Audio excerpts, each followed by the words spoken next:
Hello, hello, everyone. I almost said good morning, but it is the afternoon, but hello to you all. Gonna give you a few minutes for everyone to start loading in. Woohoo, I see 14 participants. Hello, 17 participants. What's up, guys? So how's your week been? I hope that it's been amazing, that you have been enjoying all the new features that Tern launched recently as much as I have, because as a reminder, I'm Erin Ertis. I work for Tern's customer support team.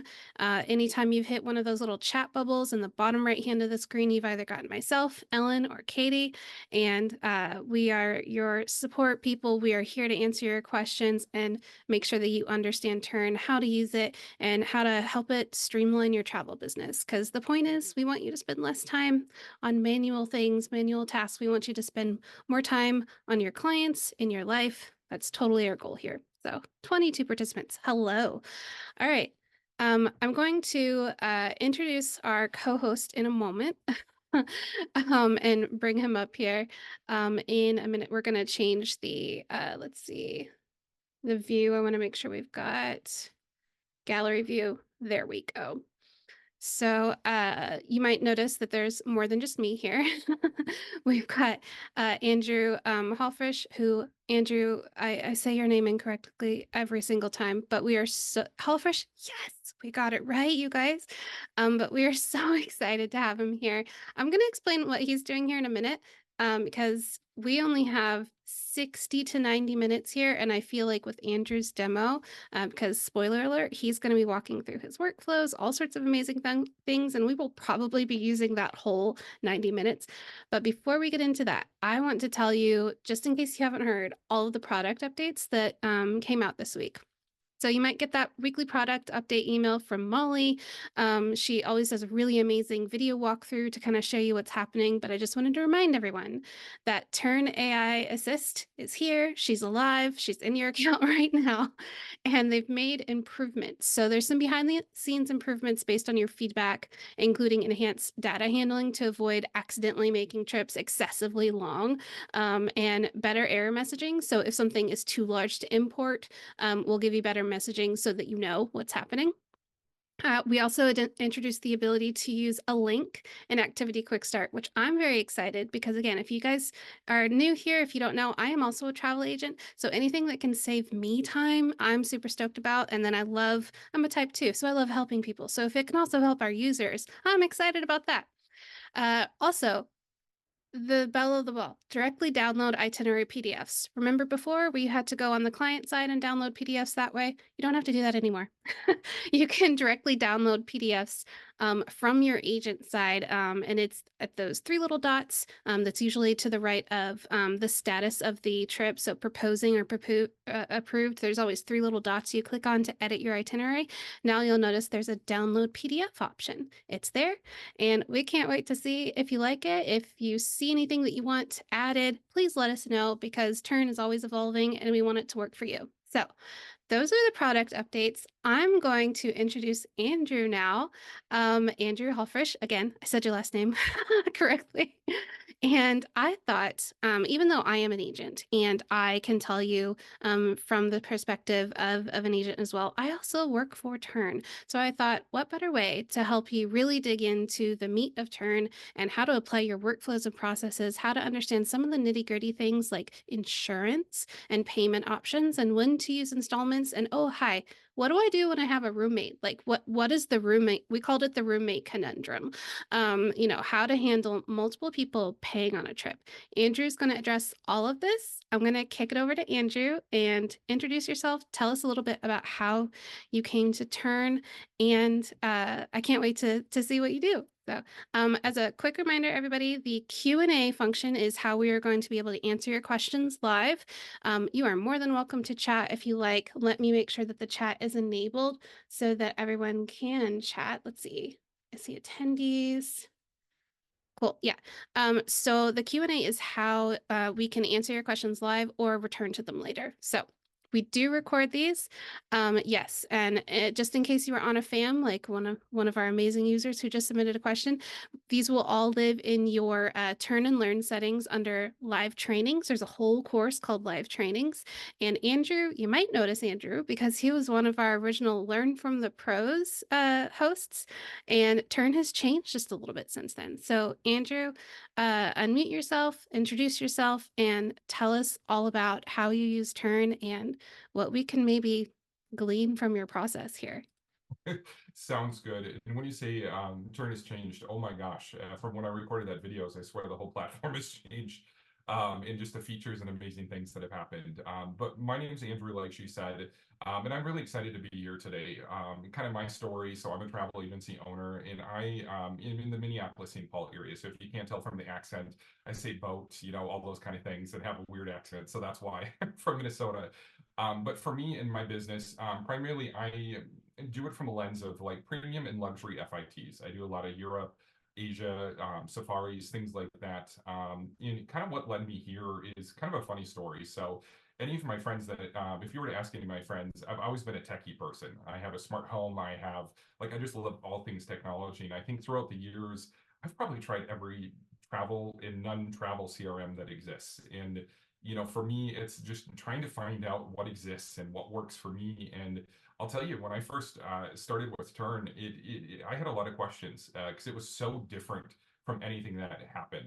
And kind of before, just so I kind of have an idea how to tailor this too, if you guys can put in the chat, how long have you been with Tern? I'm really curious to how many new users we have and how many people have been using this for a while, just so I have a really good idea of what, if I can tailor this better to help people, I would absolutely love to. So let's give it a second, see if we get anything in chat.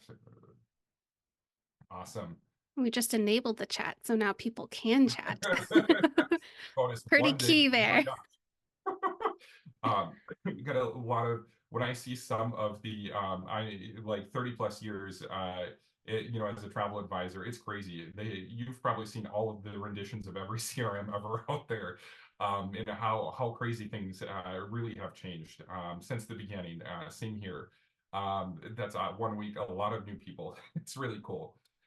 So through here, what my goal is kind of like in a way, so Turn makes you think really differently. And I will tell you at first, I scratched my head. I was a little weary of the flow. Honestly, I loved my invoices. Because in a way, you kind of get trained to do it a certain way, or that's just how it's always done because those are the only options that exist.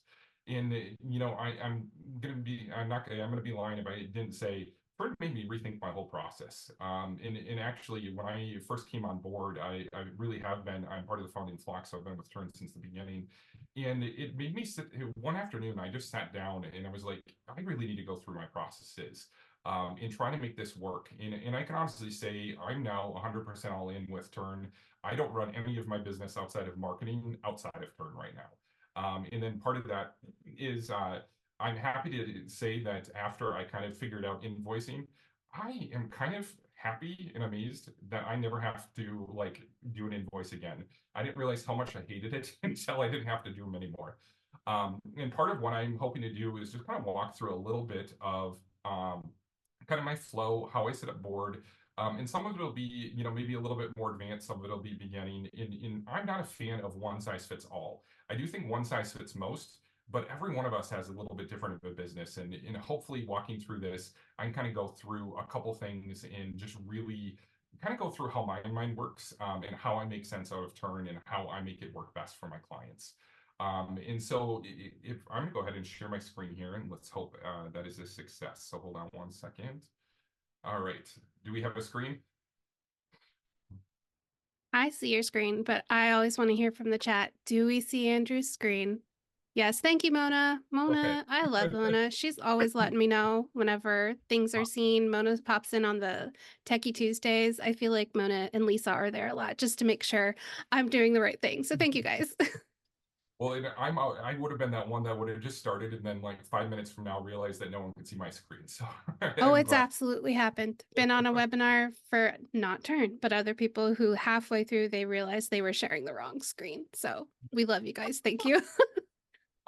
So if you guys notice, my trip here is very blank, and part of this is because with Tern, I do run everything through here, and I do want to protect as much of my customer data as I can. So for this example, I actually created just one status called example status that I'll be working through and kind of showing a little bit of the flow today.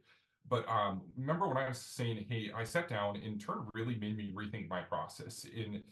Many of you don't know me, and I'm a very logical person. And so for me, I took pen and paper and I was like, how did I do this? Like, how can I make this make sense? And what do I do? And where are my opportunities for change? So in here, instead of showing my total board, I'm going to show you this screen, which is all the statuses that are in my board.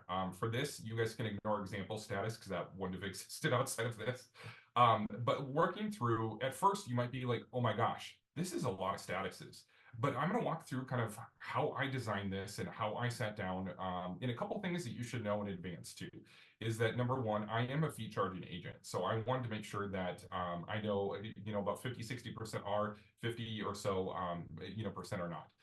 And so for me, I built this flow as a fee charging agent, but you can easily adapt this if you are not an agent that does that.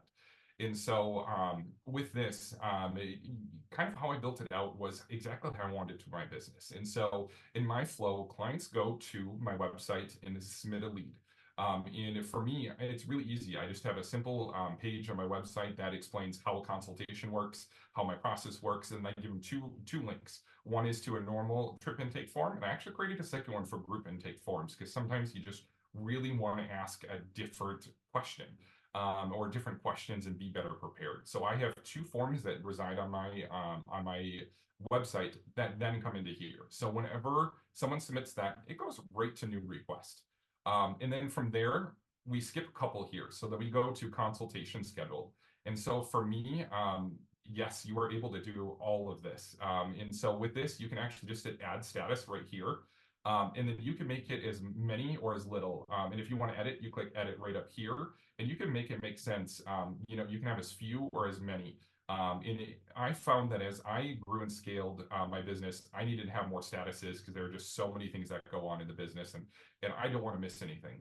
So after a lead turns into a lead, I do have a scheduler attached to my Tern form, and so they can schedule time with me. And at that point, I move them to the schedule consultation scheduled, and they just sit there.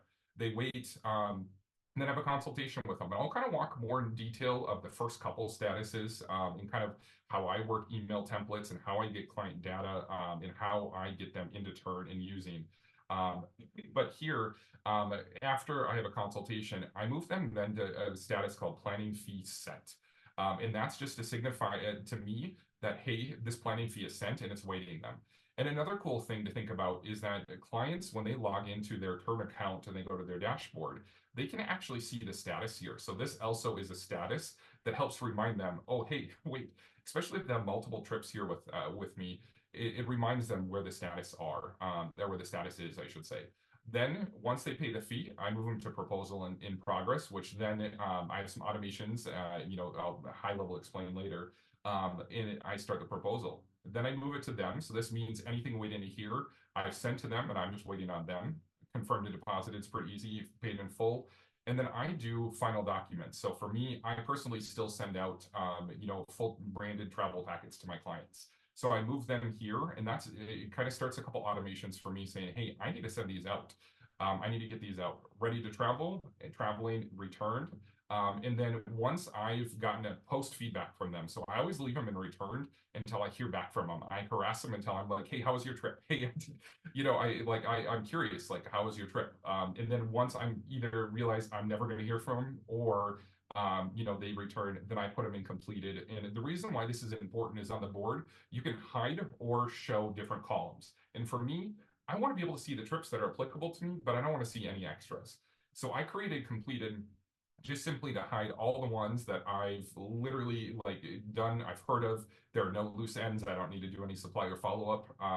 This right here, I saw someone mention in here, I'm using statuses for groups. So right here, I actually handle the foreign exchange department for a local university. And so I just have one status that's designed to just them. And I handle all of that. I do it through there so I can keep all of them organized and just really, keep quote unquote my groups together. And you can make as many as many columns as you want. And Not to put you on the spot, Aaron, but is there a limit to statuses, or can you just have as many as you want? That's an excellent question. And on the spot, I don't have an answer for you. I have never seen someone test the limits of statuses like you do, but it is possible that there are more. um, so Um, I'll get an answer though. I'm sure there is a limit. The thing is, like it in left to right, it can only go as far left to right whenever you're in board view. I'm sure at some point it would time out. But Fair. that's a good question. And I'll see if I can find the answer while we're on this call. And then as like many of us travel advisors, we love to travel. And I realized for a while I had my personal trips were clogging up, or my fam trips. So I actually just created a separate one for those, so that way I can keep them out of the board and just organize my own. Cancel and archive to come from Tern, and I heavily recommend them. They're awesome. I personally use canceled for only specifically if a client cancels a trip after they book. An archive is everything else. So let's say I get a lead and I just can't hear from them. I can't do anything like that. I move them to archive. Like that just means basically a junk lead. To me is just it's just not worth it. And so that's kind of a little bit of how my flow works here, in what I do. And so the next thing I'm going to do before I kind of go into specific workflows and in a little bit more details like that, I want to kind of walk through my library. So I love, love, love library items.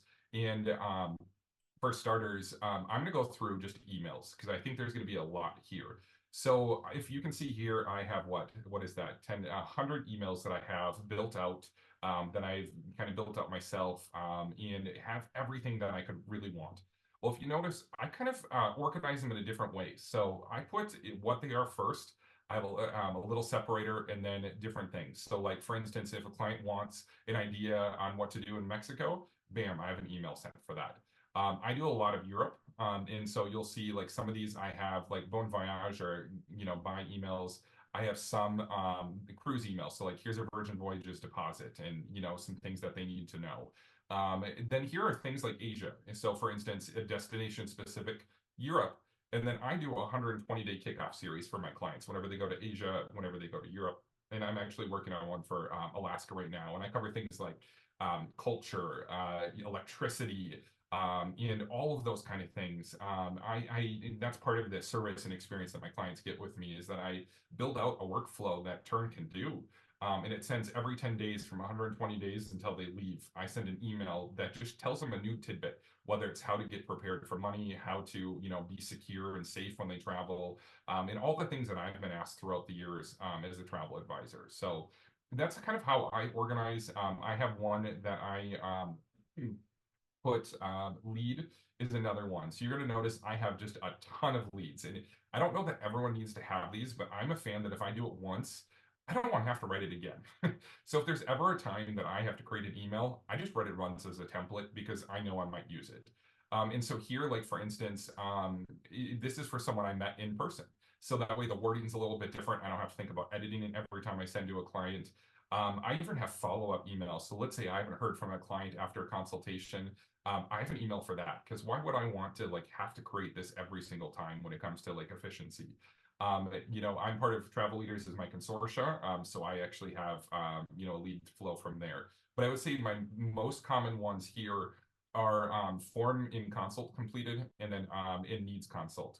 So for me, most of my leads do come from my website. And then in this case, this gives them, it says they completed the form and they scheduled a Zoom with me, which is awesome. High five.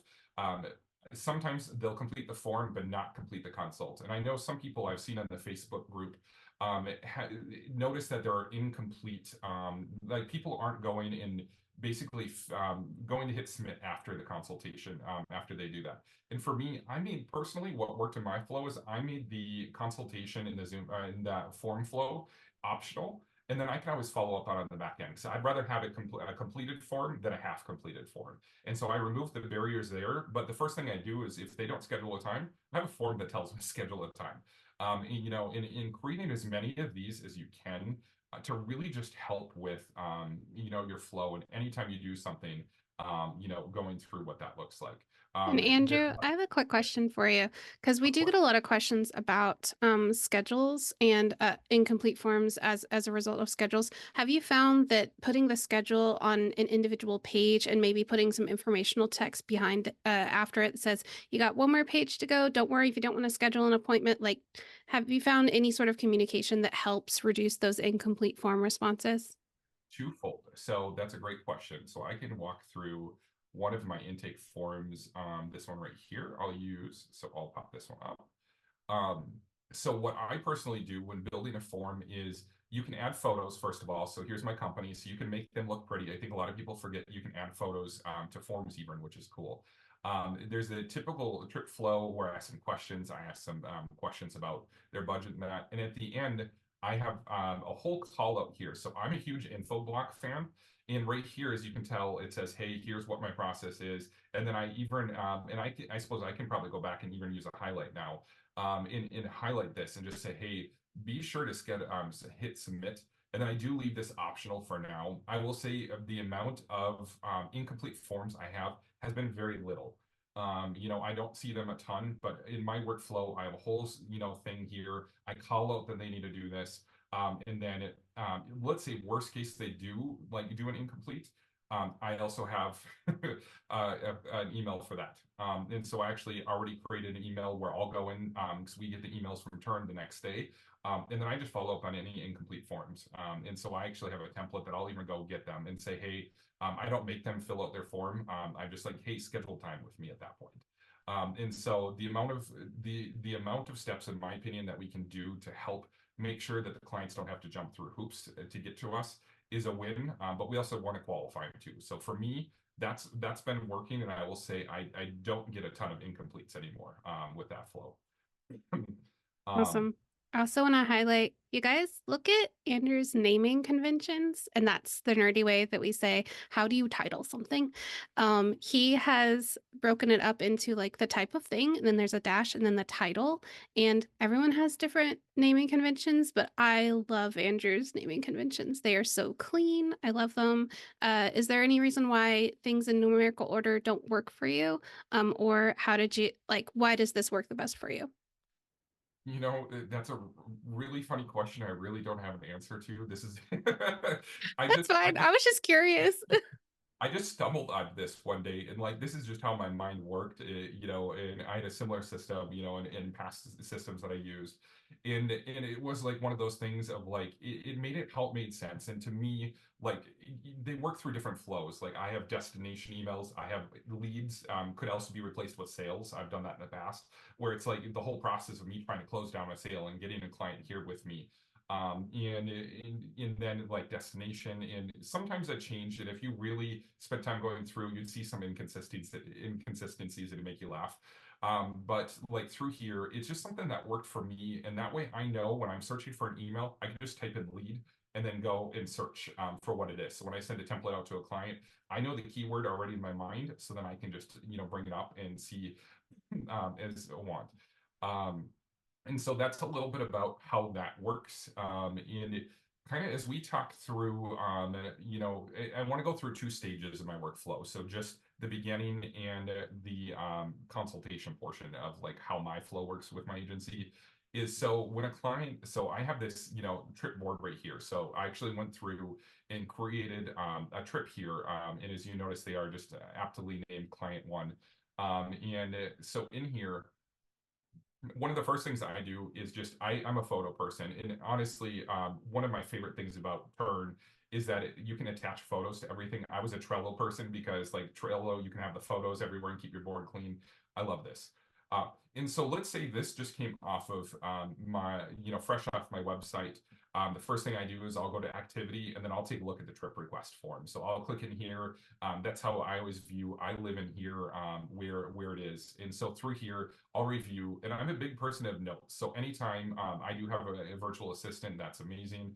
And I'm very grateful for him. And so whenever there's something that I need to communicate, I make a note in here. So when I do an initial consultation, Mm. I leave a note in here. If there's something specific that I want my, virtual assistant to know, I make a note in here. And so really one of the, I feel like underutilized things in Tern is this notes portion right here. Because I just use it to just keep track of everything, truthfully. But I'll get a lead in. So let's say this lead came from the website. So the first thing I do is I go into emails and then I hit new.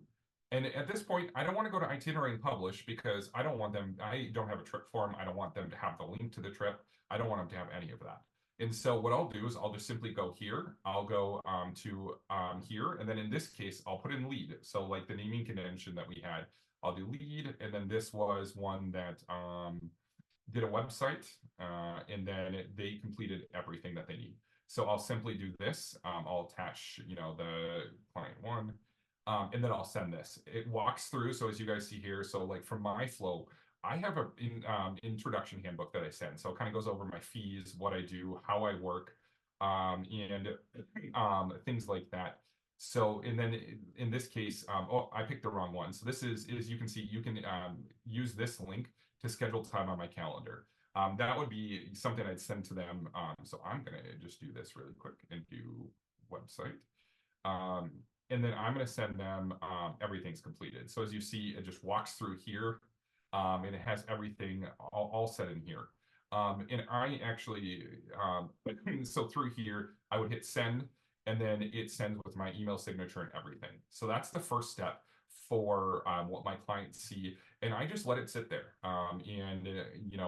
Something like that just sits until they have our consultation. So at this point, I'm not going to do it in this case, but I would move them from the new lead status to my consultation status. I'm going to pause for a second before I just kind of go high level and then kind of come back. Any questions or anything that came in, Aaron? Ooh, yeah. So, Caitlin had a really good question.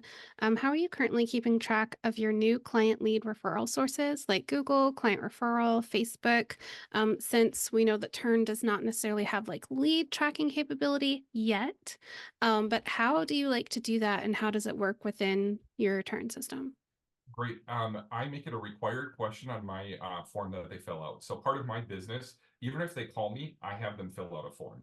And so part of my is it kind of tracks how much they want to work with me, the seriousness of their request. But I actually put a recommend or a required question in there about how did they hear about me. And so I just make it as part of my intake process. And then I also put if someone referred to you, who did, because that way I can circle back with the referral. But I just make that a simple required process in my intake form. So that way I can, there isn't reporting per se of it, but I can go back through all of those and take a look at what is working for my business or what isn't working for my business. That's a great question. Yep. Um, Yeah, I anything else? recognize Caitlin from the queue. She's always got really good questions. Okay, let's see. We've got a few questions about pricing that we'll wait until later. Okay, cool. I don't think there's any questions that we need to pause on. Go for it. Awesome.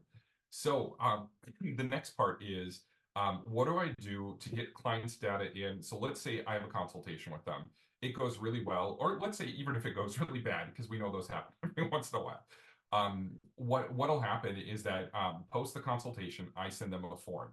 So in this case, it would be the same process. So I would come here and click new email. And then I have one called post consultation, and I'll kind of walk you through what this looks like on my side. But I call it post consultation forms and fees. And so what I do in this email is I'm a big proponent of instructing the clients to do as much as I can. And what I mean by that is like we all get asked some of the same questions. And in my way, if I keep getting asked the same question multiple times, that means maybe I'm not doing something correct. And because I don't like to repeat myself, and we know clients don't read everything. So through here, this is how the flow works for me. So I have a separate onboarding book that's different than the other one. It goes a little bit more in detail of how I work. I don't book Airbnbs, like just some more structure about my company, my office hours, like what I do. And then I have them sign an agency service agreement. And so we're all very familiar with terms and conditions. This one is something I do above and beyond that I have them sign that goes over. So I'm big about transparency in the fees that I charge. And so for me in my flow, I have my clients sign a different agreement, and I can kind of show a high level what that would look like. Um, let's see here, right here. So With this, I just kind of outline what things look like. So what they should expect for me. I relink the onboarding handbook, my service fee schedule, what I charge. Like for me personally, I give 3 revisions of their proposal, and then after that I charge. And so I'm just very transparent in here. And then yet I have another call out to my terms and conditions, which are separate here. And so for me, this is just as a fee charging agent, it gives me a chance to have transparency in clients to go into what I do and what I charge, how they should expect fees in those kind of things. And so for me, for my business, this is what I like to do because I don't want to just personally hide it in my terms and conditions, then go, hey, it was in there. So I make this a separate call out, through my flow. So I make them, sign that as well. And then I go pay the planning and concierge charge. And so this was sent in a separate email, which for these, I'll go over in a second, but I do use the service fees here through Tern. And then within 2 days of completing this, please fill out a traveler profile form.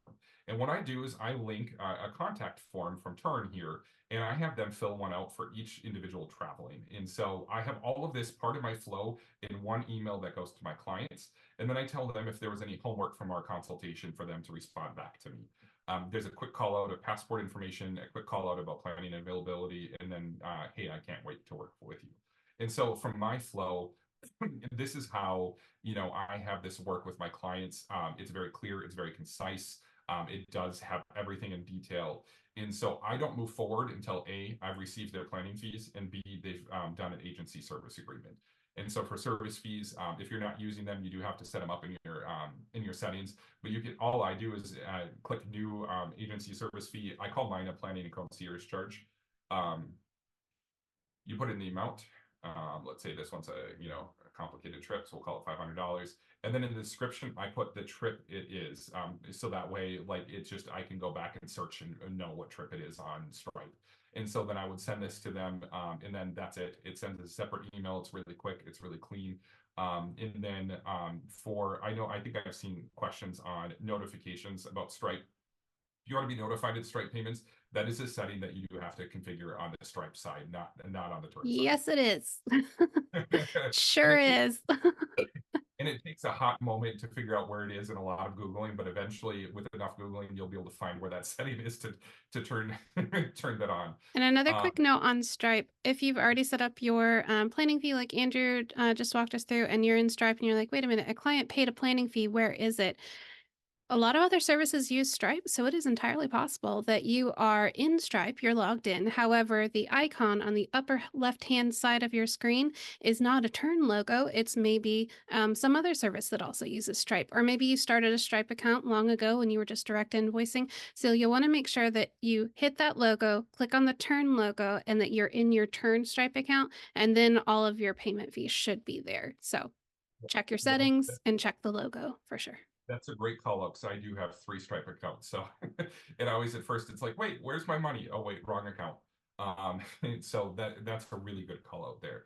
And then I can answer this one. So I saw a question in the chat here, but with through a host, I don't know that there's a great way to do that and I can speak, you can speak with that too, Aaron, but I think that's a host specific thing. So every host operates differently.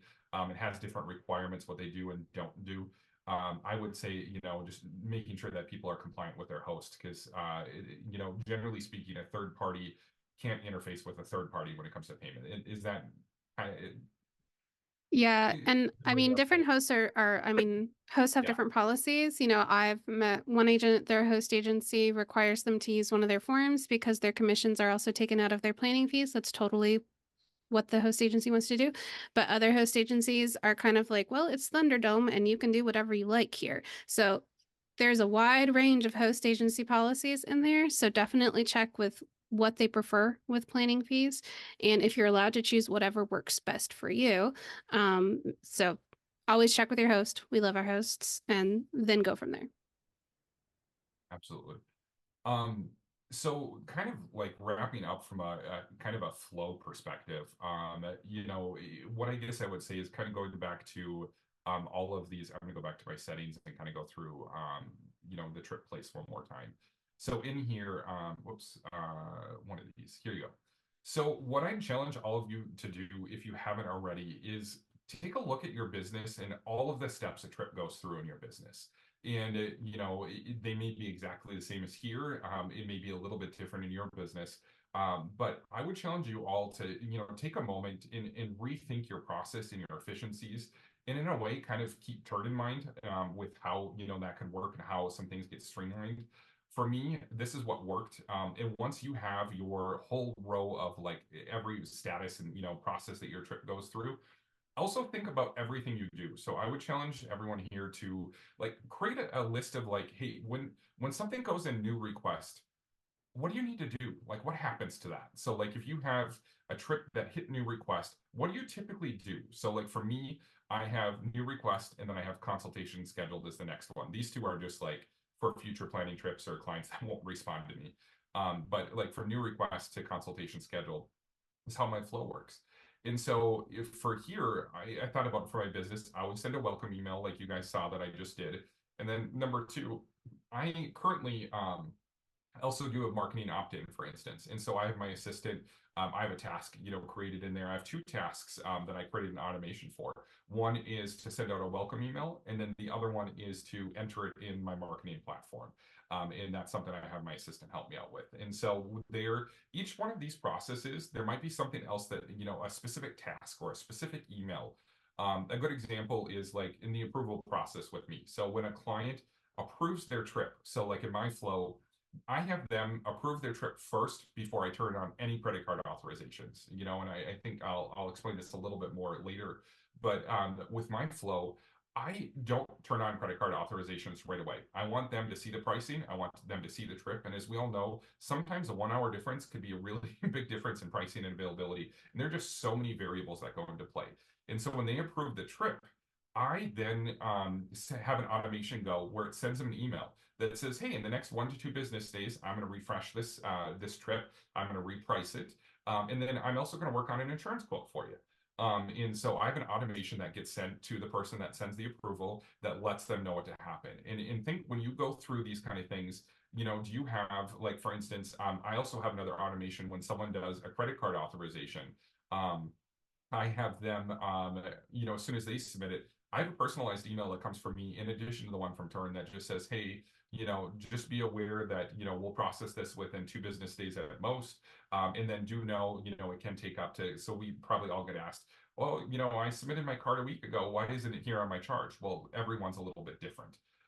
And so this one, it's with this one, that's how it works for me. Is so in that workflow, that's what I've happened is I send them an email after every authorization to walking through the process. And so that's a little bit of how my approvals work. Is actually there are two approvals and I have templates for that. One is they approve, and then the second one is they put payment on essentially in do insurance, and I do those in two separate processes.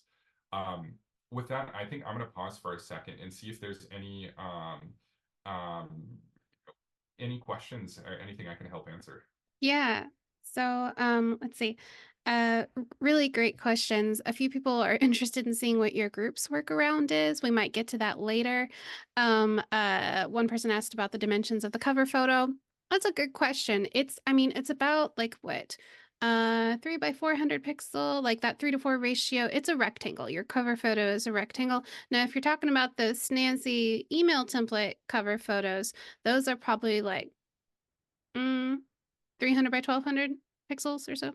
So what is that? 1 to 4.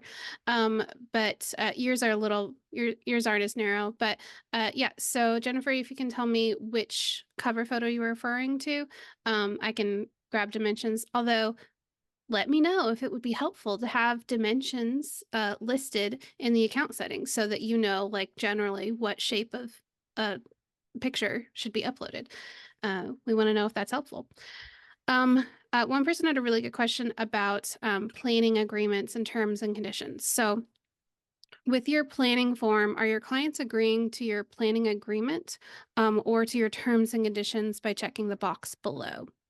I feel like I'm going to sound exactly like I feel like this is something Dave would say all the time. I have them opt in like 100 times into my terms and conditions. So it's on that form that I have. It's on the trip intake form that I have. It's everywhere that I have.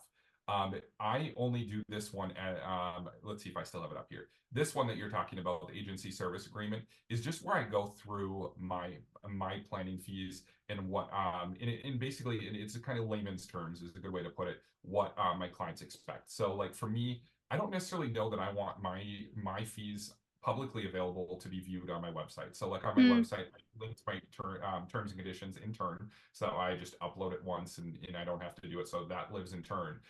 But for me personally, I like the flexibility of being able to charge, what I want with a fee. And so for me, I'm very much like how complex a trip is, but also like if a client is really needy on a trip and I anticipate that it's going to be a lot of work, I might charge a little bit more for that, and so through that, this outlines kind of my fees, what to expect, my ticketing fees, if you have a really specific request and I have to do train separately, I do charge a fee for that.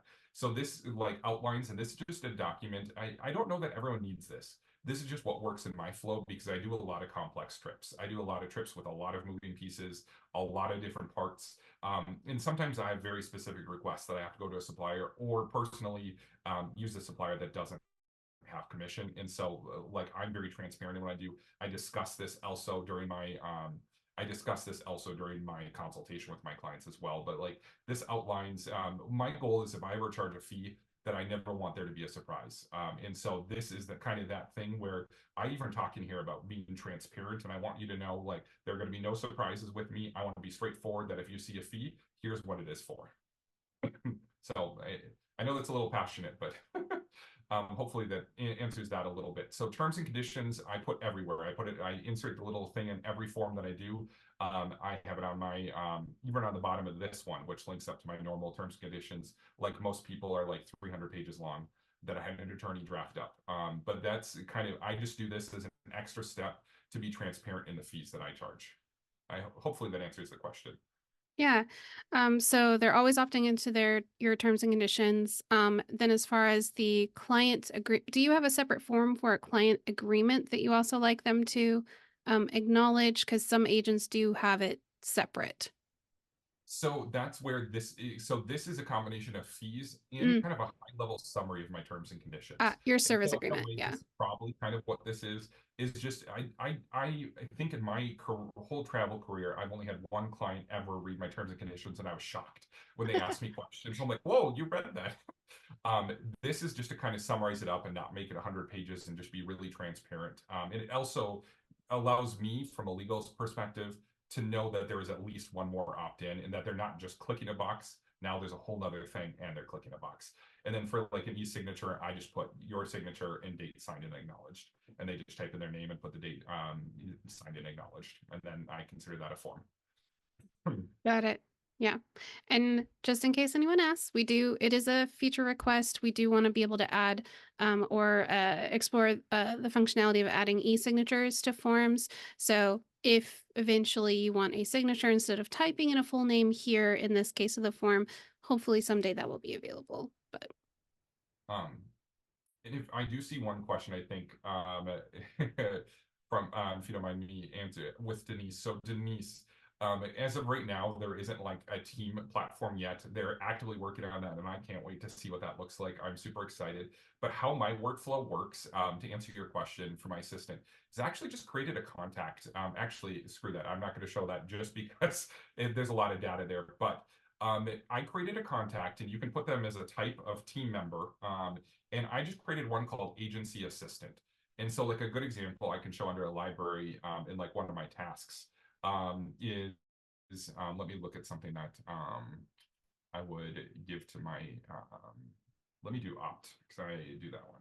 So my email opt in here, and then I just assign it to an agency assistant. And so for me, there isn't like full on, support for that yet, but I can't wait because it's, coming down the road here very soon. But for me, this is how I make it work for me is that I just literally put assign to. There are no emails that come from there, but when you do look at tasks, it will show you who it's assigned to, who has it. And so that way it helps kind of keep you organized a little bit that way too. and then on your assistant level, how are they notified by any of those tasks, or is that really just for you internally to know what has been passed off to them? So I make it part of their everyday process is that they come in here and they eat, sleep, and breathe in here. And so for me, the ones that they do, so like here, I even put like instructions on what they need to do. And so for me, for any of those kind of things, I just use it as a contact. And then it's my expectation to them that they go into tasks every day and look at everything that has agency assistance. So they don't get email notified or anything like that, but it's a way, I try to keep anything doing with the clients tied into Tern. So that's a way that works for me. Awesome. Yeah, that was really helpful. And I do want to push in at something that you said. I mean, you've hired an assistant, and one of the best ways to think about your process and isolate it and think about your flow and what are all the things that you do at every stage of your client experience is to pretend or actually hire an assistant. Because, like, say you want to go on vacation and you want to be able to go to one of these beaches, you're always planning for other people. Your business has to run while you're on vacation. So if you put yourself in the mindset of, I need to teach someone how to do what I do, suddenly, like for me, for a lot of my clients before I came to Turn, this is what I did. I helped people get their process out of their brains and digitized it. That's what does it, is thinking, how do I train someone to do this? And once you start thinking that way, um, there's something about that mindset. It just really helps unlock it. I will say, just like I said in the beginning, I'm happy to never ever have to do an invoice again, thanks to Turn. I also am really happy that I don't have to do payments anymore. I don't have to do insurance quotes. I have an amazing assistant that I'm really fortunate for that does that. And Denise, I did see the question just because I have chat open here too. So I use a secure password manager, and so for that right now there aren't additional sign-ons just yet, but I know that's actively being worked on, and I can't wait to see. Like everything Turn's done, it's been beautiful and really easy and awesome, and so I look forward to what the end product is. But I just use a secure password manager right now, there are secure password managers out there that even can do the one-time pins, so that way my assistant doesn't need me for those kind of things too, which is really cool. Yeah. Yeah, there's tons of password managers out there. I don't want to hold you too long on this assistant thing, but we did have two really good questions that if you want to answer live. How does your assistant access the Turn platform? Like, how could they see their tasks? And also, someone wanted to know, how can you find a good assistant? How you found your good assistant? Oh man. So two great questions. So one, I do, like, I think just going back, so I have them, just for what works for my business. And I'm growing, so I used to have sub agents, and I kind of refreshed everything, gave them a boot, and kind of doing the back end of my business. And so as I've been building that out, I actually do have an intranet site that I create for my assistant and for my, sub agents that have supplier details and all those kind of things. And in there, I have really specific instructions for my assistant. So, you could do it technically in like a Google Doc, or you can do whatever works for you. But for me, I created like an intranet site that, I update, because for me, I want to scale, and I'm going to continue to scale again, like with my agency. And so they access it just like I do. I use a secure password manager for that, but I've been very specific about what they do and making sure that they get the training for me. So personally, I created a lot of Loom videos that walked them through, like, hey, here's how I actually broke down Turn. I'm like, this is how a credit card authorization works. This is how a task works. And so I did a lot of that, just from video, so they can pull it up and look at it anytime that they want. And what was the second question that you had? So the first one was access. What was the second one on the Oh, the assistant? second one was, how did you find your good assistant? So there are a ton of really awesome ways to go there. And so for me, I can only speak to what worked for my business, but I run my business as an S corp, so I do pay myself payroll. And I thought about bringing on a W-2 employee, but I looked at my budget and what I wanted to spend, and I could get a local employee for X amount of dollars, or I could do something that's offshore. And so for me, I did a lot of research. There are some amazing companies out there. There are quite a few actually that are travel specific. And with that, I went through a process where I did hire an offshore VA in this case, and they've been tremendous. I got to interview them. It took a lot of time, and the friends that I know, I probably should have hired an assistant a year ago, but I just drugged my feet on that. But there are a lot of different sites out there. There are, just searching travel VA. There are amazing platforms there. There are Facebook groups. There are, you name it. There's a bunch of different ways to see what works for other people. But there are a lot of amazing companies, and a lot of people that will do it that are local, or other people that won't as well. So that aren't local. There's quite a market for it, actually, surprisingly. Yeah, there is. I mean, there's Lucia, there's Mod Squad. There's a business called Sarah Wiles Co. And she teaches people how to be a VA and run their own business. And she has a free matchmaking program where you can say, this is what I need done. This is my budget. And for local VAs, for US based VAs, just always kind of think within the price range of like, they're going to be around $20, $25 an hour. Like they're just going to start higher. And if you want someone who's a specialist who can do web design and social media management, like as you get more specialized, you're going to get to that $50 range, like up there. So like $35 to $50. It really depends on your budget, what you need done. And always ask yourself, how long will it take me to do this thing? And is it worth just paying someone who lives and breathes it and does it every day, all day? Like if you want to learn InDesign, go for it. But you might lose some hair and some sanity, and just hire someone that graphic designs in their sleep and have a better day. Well, and I'm a huge proponent, like from my past career, like if you can either work in the business or work on the business, and all too often we all work in the business because we know like how crazy sometimes years are. I'm from the Midwest, so for me, everyone needs to go somewhere tropical over spring break, in the first quarter of the year, and it's one of those things that. There's a point, like me personally, I felt like all I was doing was working in the business, and I really wanted to, start working on my business and, growing it and getting sub agents back in. And so for me, the assistant gave me that freedom to do that. And also, no more insurance quotes. Best thing Also ever. that. And I did want to say to these 28 people here and you, Andrew, that Teams and Agencies is live. They've rolled it out, soft rolled it out. It's out. um, and we're gonna have a webinar. We're gonna dive into it more in the future, but it's in the account now. And we're doing what's called a soft launch. And but what you were talking about having a VA, there's different roles that you can choose in your agency setting. So you can have a admin or the let me just find it. Here we go. So there's owner, admin, and agent. So Ain't that a surprise? yeah, it's just in their plain sight. There she is, right there. Like that's how we do it. But yeah, you can already have an existing Tern account. There's going to be lots of information to like give you more on that. This is not a webinar to talk about agencies, but I thought just so you know, you can assign an admin who can manage team members and access edit billing. So just it's available to you. You know what I'm going to be doing later? I do know what you're going to be doing. I realized that in all of our prep calls for this webinar, I was like, oh, shoot, I never told Andrew. um, Sorry, guys. It's in your user settings. well, anything else, or should we move? Should we move Yeah, on? let's move on because there's a few questions that I think would be good for whenever we go on to pricing and reservations. Sounds good. Oh my, I see the all caps comment. Yeah. So, um, so, can you say that one more time? Oh, say what?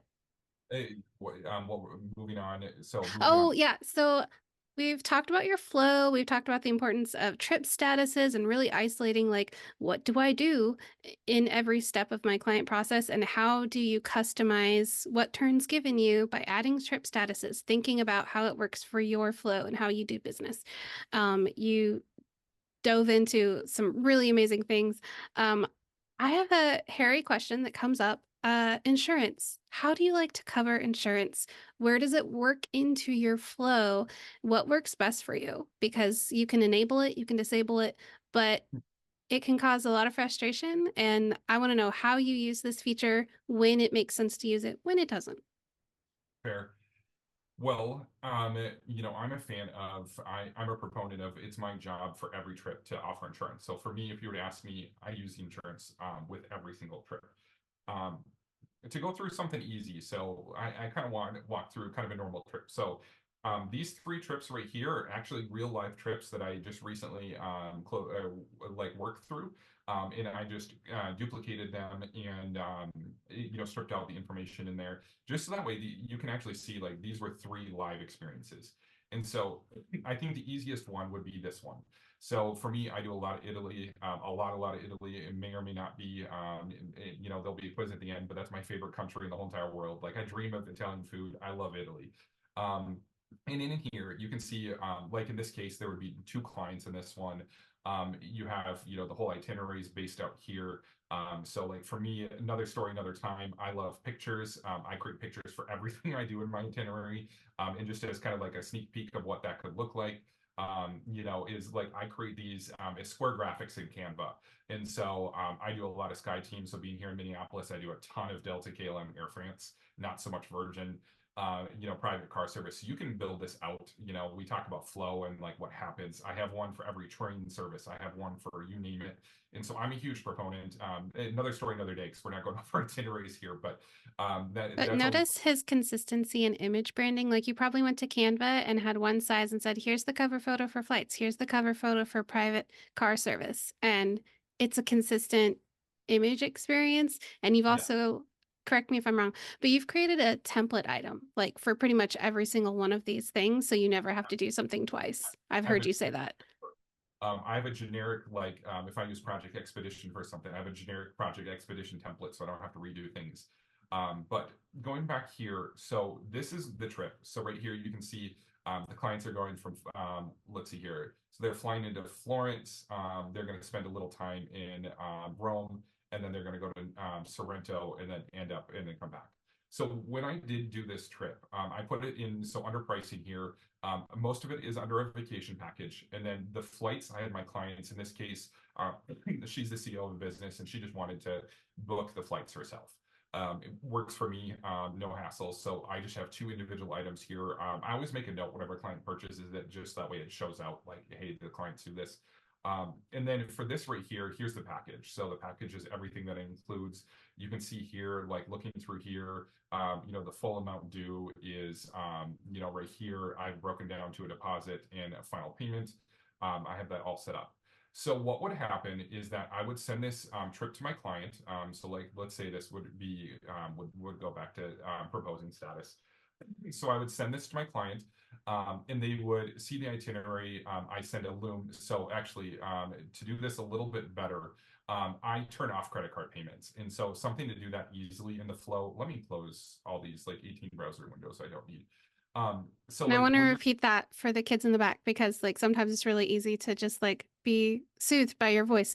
You turn off credit card authorizations. So I do. So in the initial proposal I send to them, I don't want them to see that. And a lot of times, so if I have multiple different things here, so you can just click here and click include or exclude. So I make sure they either say not ready or excluded. And I do that so that way, like if we go back and I'll pull up the itinerary again. The clients don't see that. They're not confused. Whoops. It's not, we'll give it just 1 second. I bet you I just need to refresh my browser, but imagine there are these beautiful photos here.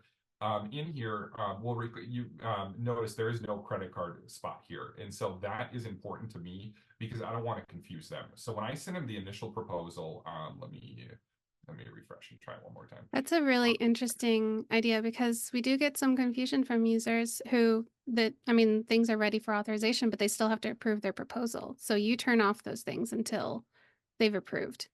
Um, and so right here, I turn it off and then I send him a Loom video. So like through here, I'll explain like, hey, here are the 3 buttons here, here are the 2 buttons here. And then I kind of walk them through Tern, and then I walk them through their itinerary, like the step-by-step, why I made the decisions I made, trains, etc. And then I have them, when they're done, hit approve itinerary.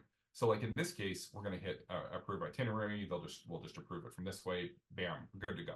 So then now we're at this spot where it says approved. Everything works out great here. So then the next step is I would go ahead and I would get things ready. So at this point, I would go to my pricing and I would, I go to my authorization. I turn on everything so that way it's ready to go for them. And then mind you, they don't get to see this because it hasn't been published yet. So these are both ready. And then I go to insurance. And so this is something I have my assistant do, but my assistants will make the quotes and upload them in here for me. But in here, I use Travel Insured is the company I use. And so in here, there are two, the way Travel Insured works is they have two different policies. So I upload a standard one, and then I upload their little bit less expensive coverage one. And so I have two policies that are in here. Once everything's in here, I have my commission loaded, you name it. I then turn it on for client review. So that way it's all ready for the client side. And if we want to see what it now looks like, if we click preview, it should say select insurance. And so it'll say that first instead of a credit card authorization. So I get to control the flow that they see. So they'll have to click insurance first before it goes to credit card authorization. And so in a case like that, I then have a template, of course. So I'll go in here, I'll click a template, and then I have one that's called ready for payment. Proposal ready for payment. And then in here, I put any notes like, hey, price went up, price went up $35, $36, I guess. And then it'll walk them through their insurance options and how to use that. And then also how to submit the deposit. I go over like my work hours again, and then I have a trip link here with that's linked here. The thing though I should say is I don't do it through here. In order for that trip link to work, I actually go to itinerary, and this is where I'd publish it. So I'd hit publish, and then I would send this one to the client, and then I'd send it this way, so that way the trip email, the trip link does work. So proposal, Yeah, ready. because to back up, the trip link variable needs to be sent within a trip for the variable to know what trip link it's pulling from. If you were just emailing someone and used the variable trip link and it wasn't an email from a trip, it'd be like, cool, what trip? What link? So best to use the trip link variable from the trip. Same thing with forms. Best to use the form link variable from the form, although we are working on the functionality of that. I love that.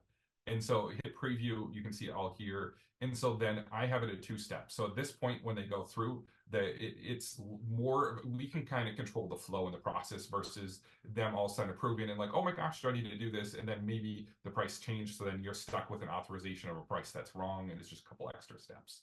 And so for me, that's how I use insurance normally. But one thing I know we were talking about, I just recently did a trip that was really confusing, Aaron, and it was kind of like you joked the roommate situation. It was the way this was laid out, and I just kind of made some things here. Is it was a lead client that's a repeat client multiple times for me, and then one of her good friends, and then that good friend's daughter, and then one more client. So we're talking about we have three adults, and one of them have a kid. And when I created this trip, I had to go back and forth. I ended up booking it all together because there are trains. They're doing some of my favorite. Bruges is one of my probably favorite cities, and they're doing a handful of cities. Oh, And I so love Bruges. Great chocolate. oh, so good. There's a whole Um, street for it, you guys. You can just walk up and down a street and do chocolate tastings. It's wonderful. and just a random plug that actually French fries, which I also love, are actually from I actually come from Belgium. Brussels or Belgium and not from France. And they're And so Fritz and they're amazing. And they serve them with a teeny tiny fork and oh, like a Baskin Robbins array of condiments. Like just so many mayonnaise based condiments. Very good. you make me want to go back there again. And so in a case like this, it was like, man, what do I do? So this is three households. And I chose to book them together because with a lot of Europe Rail, it's a mess if you book them individually. And I didn't want to book them outside of the TO because I just didn't want to manage one more thing. So I had to think, like, how do I make this happen here? And so for me, how I made this happen, and one way this could work is so we know right now, Tern in insurance only is for one, like one group household, per se. And so for here, the lead person, so client one in this case that I've been dealing with, I create this for them. So I still am sending one of my clients through the Tern process. But in this spot, I need to be clear on how to communicate this to my clients. And so what I do is I'll send this like normal. I'll have them do insurance like normal here. But I'll say, hey, this is just for the primary client. And then after that, that's where the other ones, I'll just send a direct quote from Travel Insured. And then I actually have an insurance waiver that I have in Tern. That's just kind of a backup for any of these one-off scenarios. Because I still want it, like I love what Tern has here, how they make them select choosing insure trip. I love this page. And so I kind of do a very similar thing on a separate form, and I only use that when there's multiple things, like multiple households, multiple policies that need to be sold. This it doesn't happen too often, but that's how I make this work. Is that I just handle one through here, and you have to be clear in your communication with the clients, and then the other ones I send them the proposal direct or the quote directly to their email, and I send them a waiver from Tern and make them fill it out too. So that would be kind of the interesting. And then if you wanted to be able to track insurance, like if you wanted to be able to track commission, for instance, you can create a line item. So like if we wanted to, I have a ridiculous amount of things in my library. I could do worldwide. You could just create at that point if you want there to be a record of them. You can put it on here so you can then track commission too and add dollar amount to it. So let's say those other policies you sold, you're like, how do I track? Well, you can just put an item on the itinerary here, and then you can still track your commission and everything that And you goes could with always exclude it from authorization if you just don't want your client to it. accidentally, authorize. We did have a question if someone could show you how you turn off CC authorization for each itinerary until it's ready. It's not really like an itinerary wide setting. It's more you have to get each activity ready for authorization. And the main thing that you need to get it ready is to have a booking supplier linked to it. And then there's other things to make it more ready, but that's the key thing. You have to choose a booking supplier. So Andrew, if you want to show us that real quick. Absolutely. So like in full here, here's what, so like this one, the Netherlands and Belgium package was something I used Avanti for. So in order for this, actually it'll still populate so I can show this. So like if I delete the supplier here, you'll notice there's a whole bunch of these like flags that say, oh my gosh, it's not ready. And then what happens in this case is that you need to get it ready. So just putting the dollar amount here isn't enough. Putting the deposit final balance here isn't enough. What you need to do is pick a supplier. So for me, I used Avanti Destinations for this one. And then if you've used it before, it'll auto-populate that. And just a shout out to make sure you always double check. Sometimes the cancellation policy changes between them. But it'll autofill that in. And if you notice, all of a sudden it now said ready for authorization. And so up until there's two ways you could exclude it. One, you could not put the booking supplier in here and then just add it later. That's one thing you could do because then it won't be ready. Or you could go in here and you could click each of these buttons. Or what I like to do is it's just for me a lot easier if you go to the authorization tab here and you just click like two buttons. Yeah, Exclude. I think that's what they are asking for because we do have a lot of users that go activity by activity, but the authorizations tab, like you're showing right now, is one step as opposed to individually a bunch of steps. And then it's nicely color coded and everything here. It is. I think that's for insurance.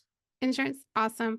And you mentioned that you send in those, small use cases where multiple people are going to be on the trip and you can't separate out by trips and you've got your primary traveler that signed off on their insurance, but then you do direct travel insured quotes to those other travelers. You mentioned an insurance waiver. Now, as you know, we don't have that e-signature form block just yet. So do you do something similar to your client agreement where you have the question be the insurance multiple, or do you do multiple choice? Do you do a single line? How do you like to do that to basically just make sure that we've covered our bases? So right here is, I think a lot of people don't know, and obviously contact your attorney. This is not legal advice. But Not at all. We're just seeing how Andrew does it. Talk to your attorney. Yeah. Is that what's most important here is less about the e-signature and more about the acknowledgement and that they've seen it. And so in a case like this, what I do is I just, give a brief disclaimer about like, hey, travel insurance is important. You may lose all of your money, and I make them, it kind of sounds threatening, but it is true. I decline travel insurance and understand there be no way to get my money back. I have them, if multiple options are presented, what are you choosing to purchase? Have them type in their full legal name, and that and this acknowledges that you understand the form, and then the date signed. And then so this is what I have them do only if I have to take insurance out of, because let's say something's so complex.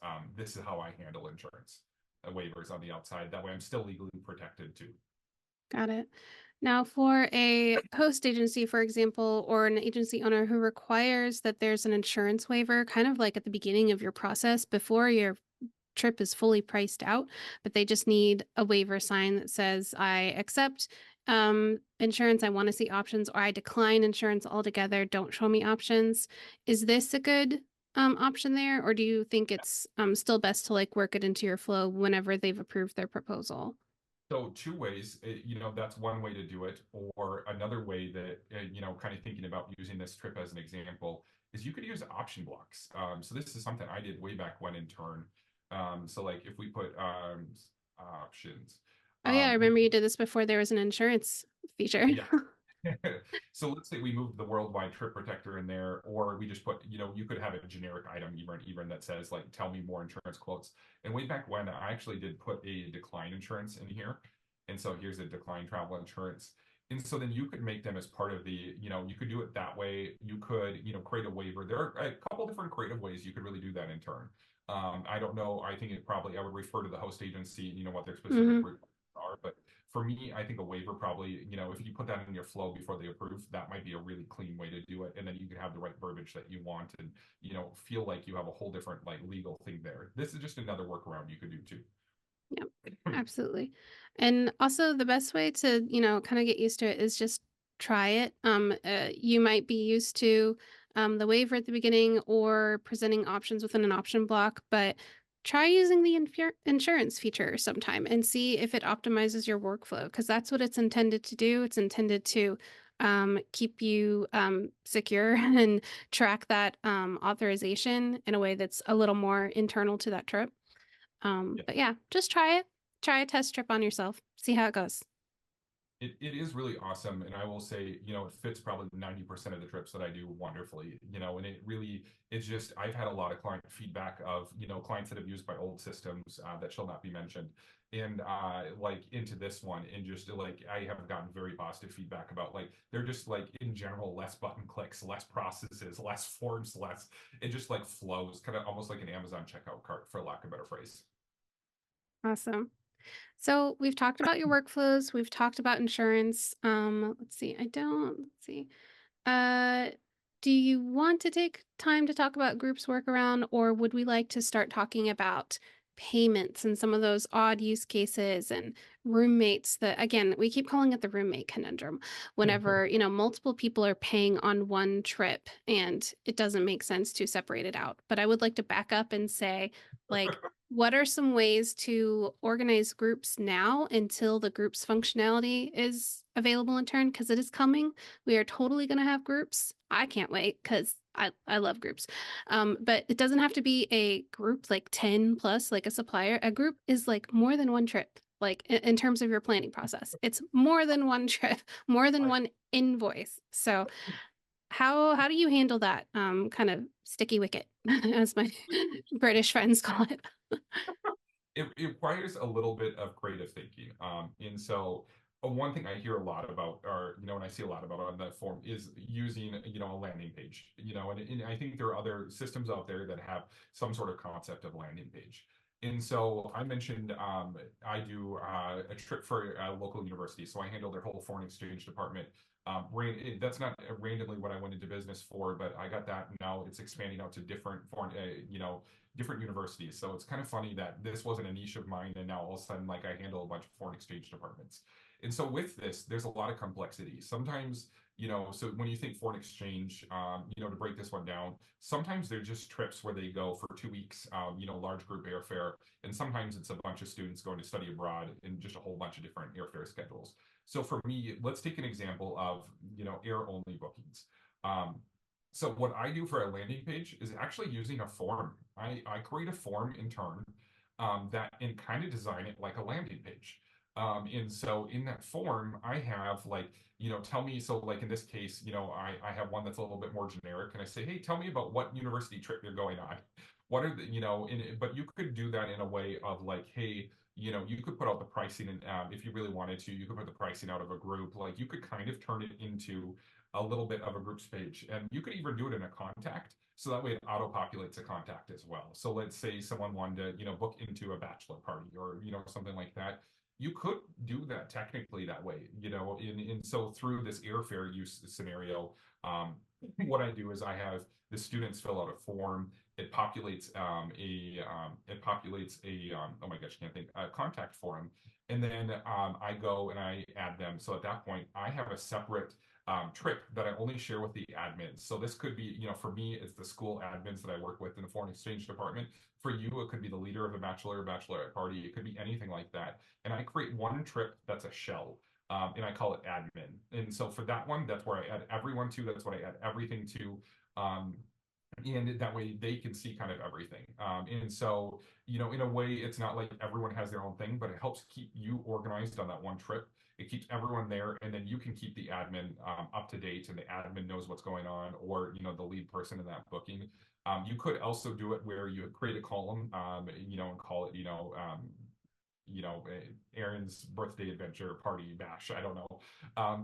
And like in there, you could do separate. So every time someone books into the group too, you could also just create a separate trip in there.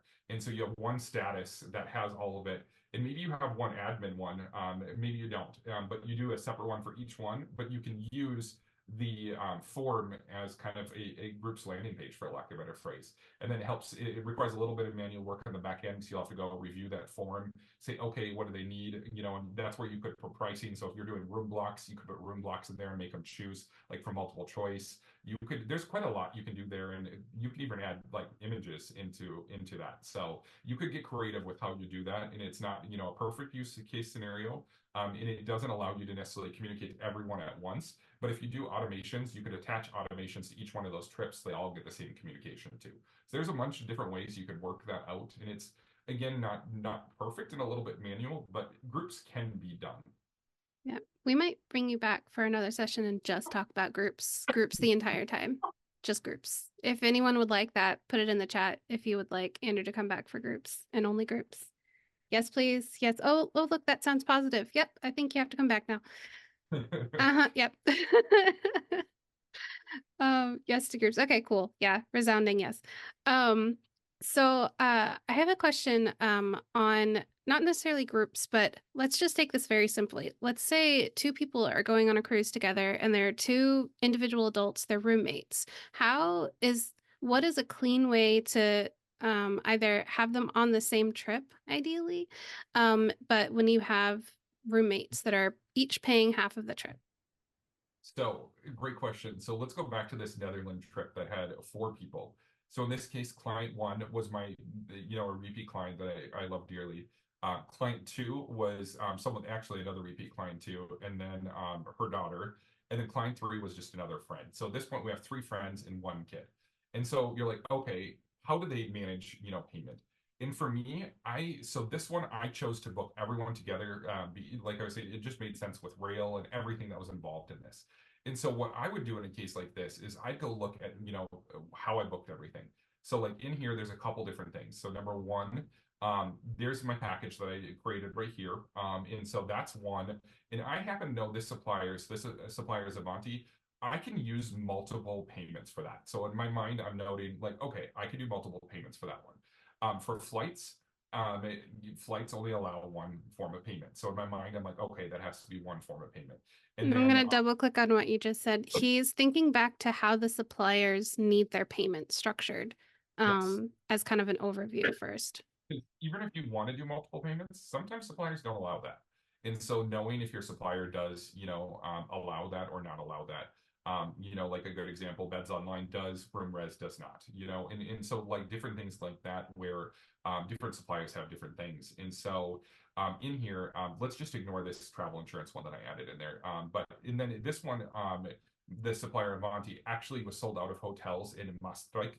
And so I actually had to go out and use a different supplier for that. So I had to book that one hotel separately, and that can only use one payment. So as I'm putting this together and sending it to my clients, and this is like the extreme roommate scenario, right? Because it's like 3 friends and a kid.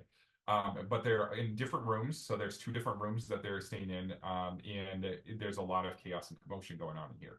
So what I did is I gave them the option of like, hey, the flights you have to pay together. But you know what? This package right here, so if we go and look at this right here, so here's the deposit amount. Let's allow partial payments.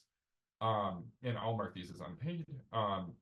So What I did is I allowed full partial payments here. So what that means is in my email that I send the clients, I'm going to tell them, hey, so let's go back here now to our authorization.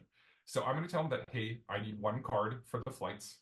I need one card for this hotel.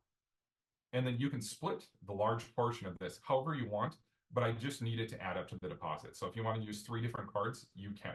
And so what I did is they just need to know, hey, here's the deposit they have to meet. I turn on partial payments, and then they're allowed to make, whatever. If one wants to pay $25, the other one wants to pay $1,500, and someone wants to pay the remaining like 200, or that's fine.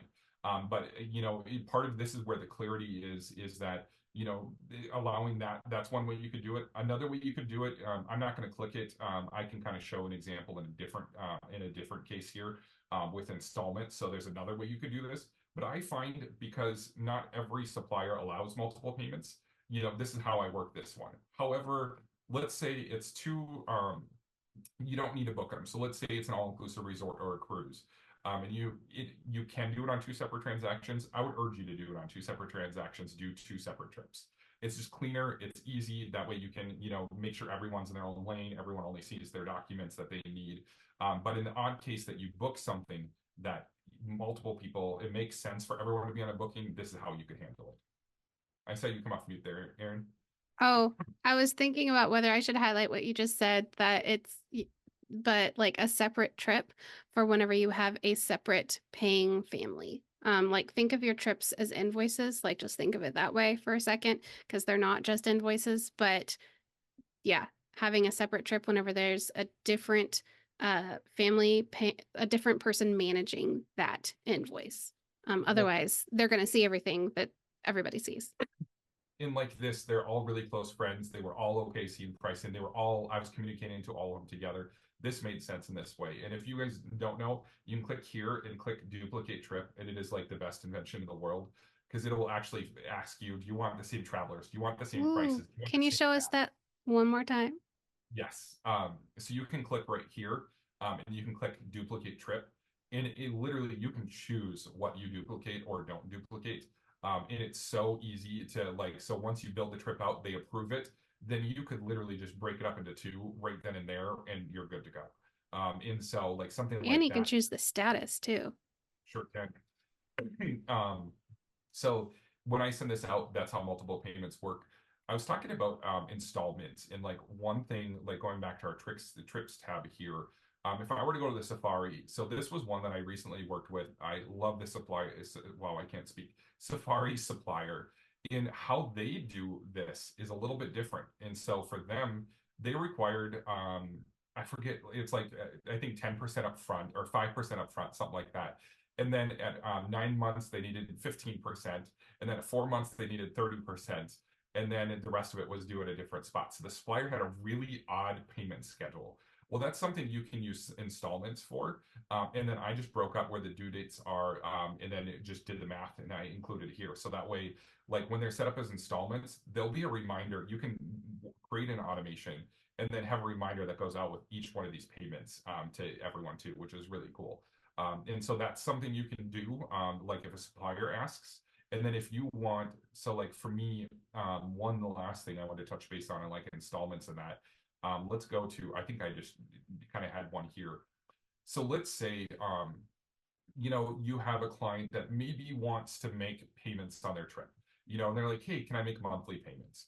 There's, in my mind, there's 2 ways you can handle that. And one is, I think a little easier. One requires a little bit more work.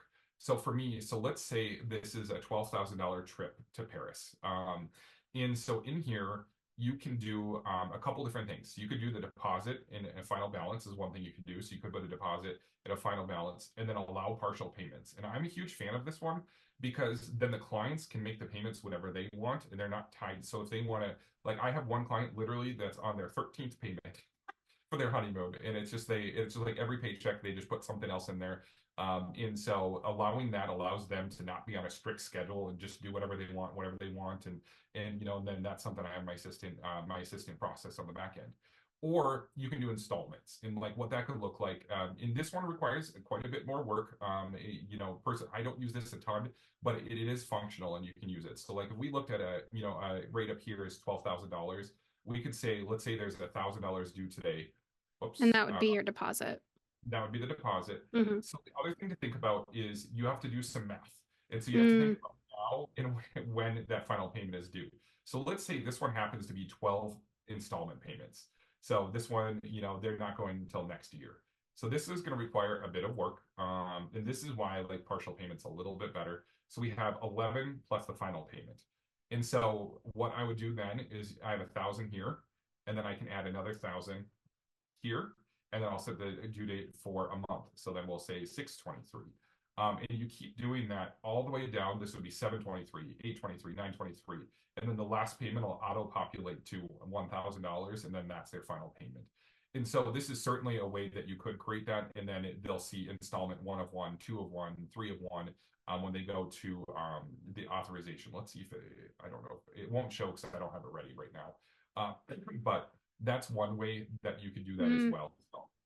And then it all populates here of all the installments. nice. And as long as you have an automation or a workflow that has this automation, either sending an email to remind your clients, that's ideal, saying, hey, you've got a payment due soon. If they want to be reminded, then you could just create an automation that says every time a payment is due at this many days before, send this email to all travelers or primary traveler and have it do the work for you. So like to that, I have two that I have go out right here. So I have one that's like in my work or in my automation and workflows.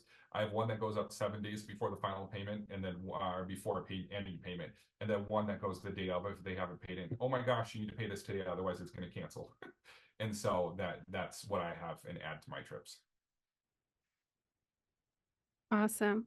Well, we basically used the entire 90 minutes, you guys. Like that's pretty awesome. I'm a little frightened for us. We need to like stretch, do a run around the block or something. But this was so insightful, Andrew. Thank you so much for your time.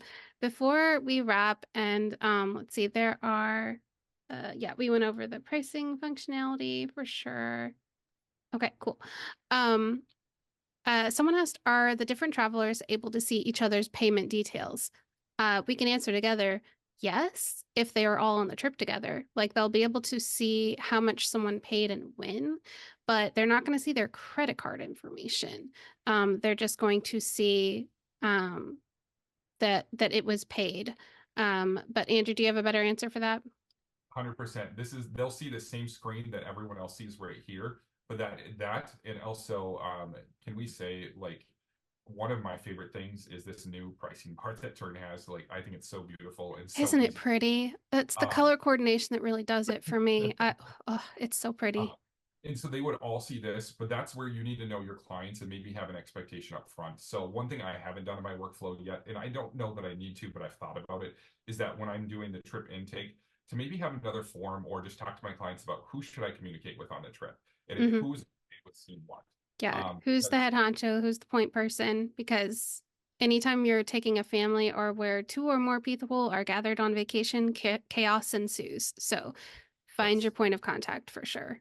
And if you don't want them to get an email, so let's say it's a surprise. So let's say client one is surprising client two. What you could do, so let's say it's the other way around, is that if it won't automatically send emails and it won't let you send emails, this is not an ideal, but you could actually take this and actually just mark it as not primary. That means they won't have portal access. That means they won't, but it won't flag anything for any automations that get run. So like, let's say you need something that's private.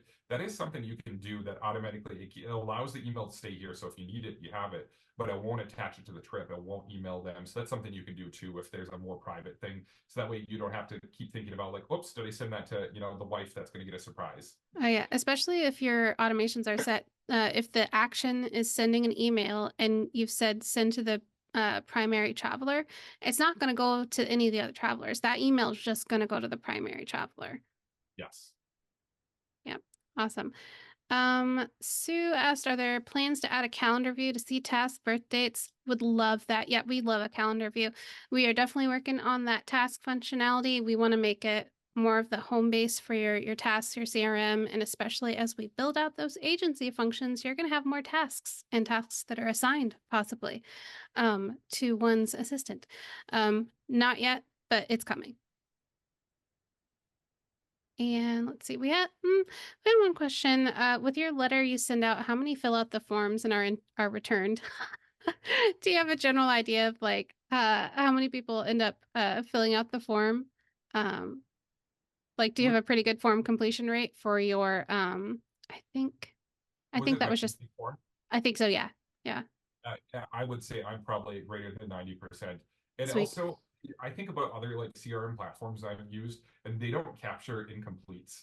I've used a few tools in my I career. know. And I It, know it it, can be a little annoying sometimes. You're like, "Wait, it's incomplete." I would But I would rather know that they didn't complete it than not know at all. yeah. Um, other platforms, and that's why it gives me one more sales opportunity to reach out to them. I'm like, oh my gosh, and so I kind of like that feature. Like in any time that I see an incomplete, I think about is my flow. So like I adjusted my flow because for a while I was seeing some incompletes, and that's where I added info blocks and I made things more, and then I made Yeah. is something that's like optional, and that worked for me. But it's just you keep tweaking your form until you have a lower rate, and then just go after and have a good sales process for those that don't complete it.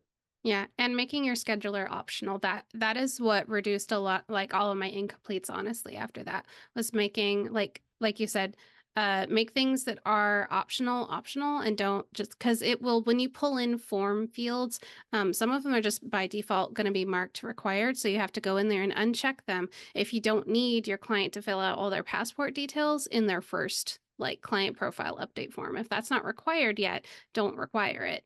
And really just ask the things that you need to get them booked, to get them onboarded. Think about that. But yeah, unchecking that scheduler really helped me. So yeah, we are at 90 minutes. We used all our time. And Andrew, thank you so much for your time. I really appreciate it. I know everybody else here appreciates it. I gotta say, like sometimes our participant number like drops off to, we've got a half a dozen by that last 30 minutes, but we stayed strong. Like we had in between 22 and 30-ish, 33 participants, and we still got 22 people here. So thank you, 22. Yes, everyone say thank you to Andrew.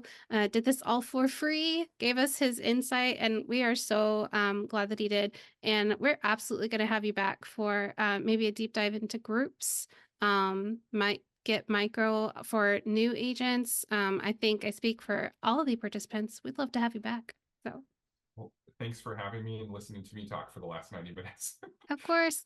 And as always, if anyone has any questions and you're using Tern, please click that chat bubble in the bottom right-hand corner, ask a question. If you have a feature request and you want something added to Tern that isn't there yet, or you see a way to improve it, or if you're noticing a bug, because softwares have bugs, there's the flag that's on the right hand of Andrew's screen. You can see it right there. That sort of hiding in plain sight right there, that feature flag right there. You click that and then you can screen share. You can even do like video recordings. You can draw arrows. So you can just point to the thing, this isn't working. And it's just a really helpful thing. And that's for more like feature requests. But those question and answer things like, hey, I have a question about something, hit that chat bubble in the bottom right hand corner, or you can email us at support@tern.travel. Well, you'll get myself or any one of the support team, and we will be happy to help you. And we will see you in a few weeks. We are so glad that you were here and can't wait to see how you're using Tern and how you can use all the amazing tips that Andrew gave you to help optimize your client process and streamline your business. So have an awesome Thursday, you guys.